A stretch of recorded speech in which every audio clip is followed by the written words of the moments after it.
3-ാം ക്ലാസ്സിൽ 3 തവണ തോക്കുകയും കൂട്ടുകാർ നിറത്തിന്റെ പേരും പറഞ്ഞ് അവനെ പരിഹസിച്ചു. 24-ാം വയസ്സിൽ പാറ്റയെ കൊല്ലുന്ന ജോലി ചെയ്ത് നടക്കുമ്പോൾ അവന്റെ വെയിറ്റ് 297 പൗണ്ട് ആയിരുന്നു. ലോകം മുഴുവൻ അവനെ നോക്കി പറഞ്ഞു, നീ ഒന്നുമാകില്ല.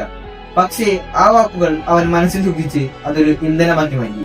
ഒരു രാത്രി ടിവിയിൽ നേവി സീലിനെ കുറിച്ച് കാണുന്നു. ആ രാത്രി അവന്റെ ജീവിതം തന്നെ മാറ്റിമറിച്ചു. അവനെപ്പോൾ വിചാരിച്ചത് എന്തുകൊണ്ട് അവർക്ക് ചെയ്യാം എനിക്ക് ചെയ്യാൻ പറ്റില്ല എന്നായിരുന്നു. നേവി സീൽ ആകണം, പക്ഷേ അതിനെ 3 ആഴ്ച കൊണ്ട് 106 കൊണ്ട് കുറയ്ക്കണം. ഡോക്ടർമാർ പറഞ്ഞു അസാധ്യമെന്ന്. പക്ഷേ അവന്റെ മനസ്സ് മാത്രം അതിന് സമ്മതിച്ചിട്ടുണ്ടായിരുന്നില്ല. അവൻ ഓടി നീന്തി വിശ്രമമില്ലാതെ, ഒഴിവുകളില്ലാതെ.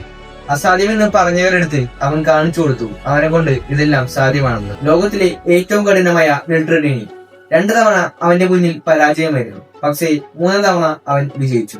2005-ൽ 100 മൈൽ അൾട്രാമാരത്തൺ ഓടുന്നതിനിടയിൽ അവന്റെ കാലിലെ അസ്ഥികൾ ഒടിയുന്നു. മൂത്രത്തിൽ രക്തം കലരുന്നു. ഡോക്ടർമാർ പറഞ്ഞു നിർത്തിയില്ലെങ്കിൽ നീ മരിക്കും. എന്നിട്ടും ആത്മവിശ്വാസം കൈപിടിച്ച് അവൻ ആ റേസ് കംപ്ലീറ്റ് ചെയ്തു. അവന്റെ ഒപ്പം ഭാഗ്യമില്ലായിരുന്നു, ആരും സഹായിക്കാനുമില്ലായിരുന്നു. ആകെയുള്ളത് വിട്ടുകൊടുക്കാത്ത ഒരു മനസ്സായിരുന്നു. ഇന്ന് അദ്ദേഹത്തെ മനസ്സിലാക്കാൻ ഒരൊറ്റ വാക്ക് മതി, സ്റ്റേ ഹാർഡ്. അതെ, അൾട്രാമാരത്തോൺ ഇതിഹാസവും ലോകത്തിലെ pull up world record holder David Goggins.